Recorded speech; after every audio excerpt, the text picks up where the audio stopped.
Bismillahirrahmanirrahim. Assalamualaikum warahmatullahi wabarakatuh.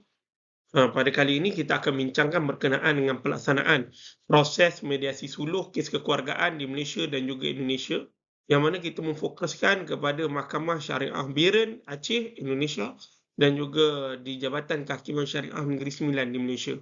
Antara barisan penyelidik adalah saya, Zulzaidi bin Mahmud, Aqilah Syahirah, Zalifah Rosli, Muhammad Rifaudin, Siti Zaidah, Ahmad Hamali dan juga Nazatul Fasihah daripada USIP.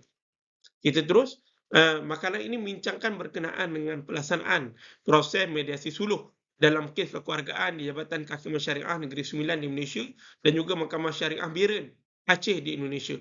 Dan pelaksanaan suluh, mediasi suluh merupakan kaedah penyelesaian pertikaian alternatif yang digunakan dalam sistem perundangan Islam di kedua-dua negara. Kajian ini menganalisis aspek perundangan, prosedur dan juga keberkesanan mediasi suluh dalam menyelesaikan kes-kes kekeluargaan di Mahkamah Syariah. Konsep dan sejarah mediasi suluh ini kaedah penyelesaian pertikaian cara rundingan yang berpandukan kepada prinsip-prinsip Islam. Ianya bertujuan untuk mencapai persetujuan antara pihak-pihak yang bertelingkah dengan bantuan pihak ketiga iaitu pegawai suluh ataupun mediator. Dan di Malaysia, pelaksanaan suluh secara rasmi bermula tahun 2002 dan 2002 di Mahkamah Syariah Wilayah Persekutuan pada 2001, dan manakala di Indonesia amalan mediasi telah lama wujud dalam sistem adat pelbagai suku kaum di Aceh. Kedua-dua negara mengiktiraf mediasi suluh sebagai sebahagian daripada prosedur Mahkamah Syariah yang mana bermula daripada zaman Rasulullah sallallahu alaihi wasallam, era pra kemerdekaan, kemudian di Mahkamah Syariah di Malaysia dan juga kini mediasi suluh diiktiraf prosedurnya adalah di Malaysia dan juga di Indonesia. Pelaksanaan suluh di Mahkamah Syariah di Malaysia suluh dilaksanakan secara sistematik di Mahkamah Syariah seluruh Malaysia, dan proses ini dikendalikan oleh pegawai suluh yang telah dilantik secara khas.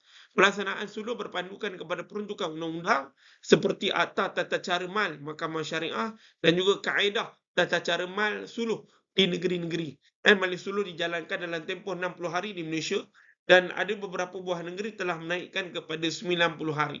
Daripada aspek permulaannya, kes didaftarkan di Mahkamah Syariah, kemudian kes akan diagihkan kepada pegawai suluh yang dilantik, kemudian majlis suluh akan dijalankan dalam tempoh 21 hari, dan dalam tempoh 21 hari daripada permulaan tadi itu, maka boleh berlanjut sampai 60 hari, dan dengan permohonan lanjutan sehingga 90 hari.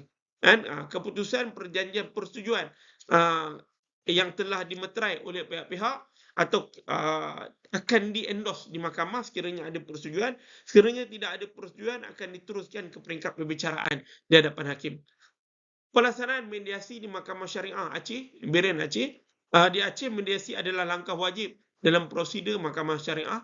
Proses ini dijalankan oleh mediator yang terdiri daripada hakim ataupun individu berkelayakan yang kita sebut mediator non-hakim. Pelaksanaan mediasi berpandukan kepada peraturan Mahkamah Agung Republik Indonesia. Tempoh mediasi adalah 30 hari. Dengan kemungkinan pelanjutan, mediasi boleh dijalankan secara bersemuka ataupun di talian, iaitu di Mahkamah Syariah Aceh. Jika berjaya, perjanjian persetujuan akan disahkan oleh mahkamah.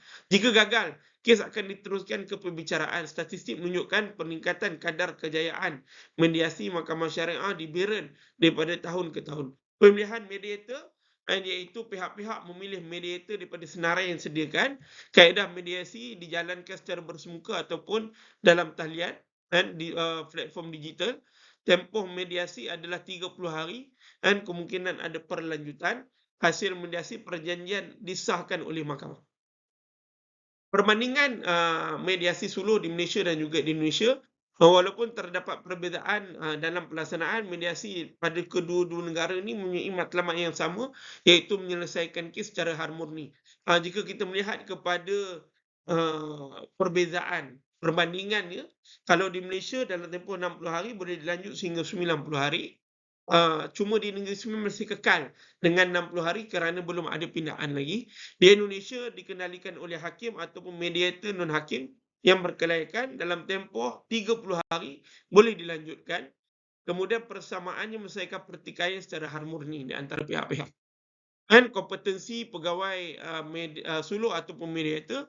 Kedua-dua negara memberi penekanan kepada kompetensi pegawai yang mengendalikan majlis mediasi suluh. Di Malaysia, pegawai suluh perlu memiliki kelayakan akademik, bidang syariah undang-undang, kemudian ada latihan khusus. Dan kemudian kalau di Indonesia memiliki sijil mediator yang diiktiraf, dan latihan dianjurkan oleh Mahkamah Agung atau lembaga yang diakreditasi. Dan kemudian kita boleh melihat daripada sudut kelayakan akademik, pensijilan dan juga latihan berterusan. Dan kemudian ada pertukaran pengalaman di antara kedua-dua buah negara. Dan cabaran penambahbaikan dalam pelaksanaan mediasi, walaupun mediasi suluh terbukti berkesan, masih terdapat cabaran. Antara cabarannya adalah kekurangan kesedaran awam dan beban kes yang tinggi, keperluan penyelesaian amalan.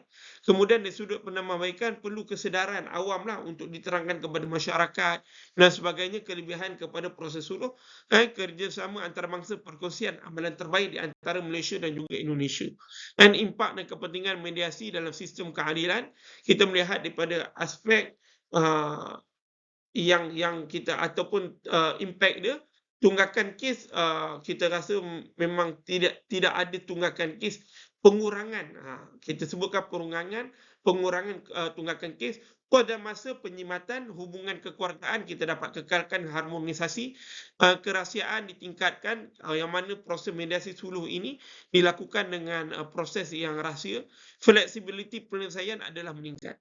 Dan kemudian hala 7 dan juga kesimpulan, pelaksanaan mediasi suluh di Malaysia dan juga Indonesia telah menunjukkan kejayaan dalam penyelesaian kes-kes kekeluargaan di Mahkamah Syariah. Keadaan ini bukan hanya menyimatkan kos dan juga masa, memelihara hubungan kekeluargaan dan juga kemasyarakatan. Untuk masa depan, fokus perlu diberikan kepada peningkatan berterusan dan kompetensi pegawai suluh mediator, penggunaan teknologi dalam proses mediasi dan juga peningkatan kesedaran awam. Kerjasama antarabangsa dalam perkongsian amalan terbaik juga penting untuk memastikan mediasi suluh relevan dan berkesan. Dan kita melihat kepada perkara yang dari sudut hala 7-nya adalah inovasi teknologi, kerjasama antarabangsa dan juga kesedaran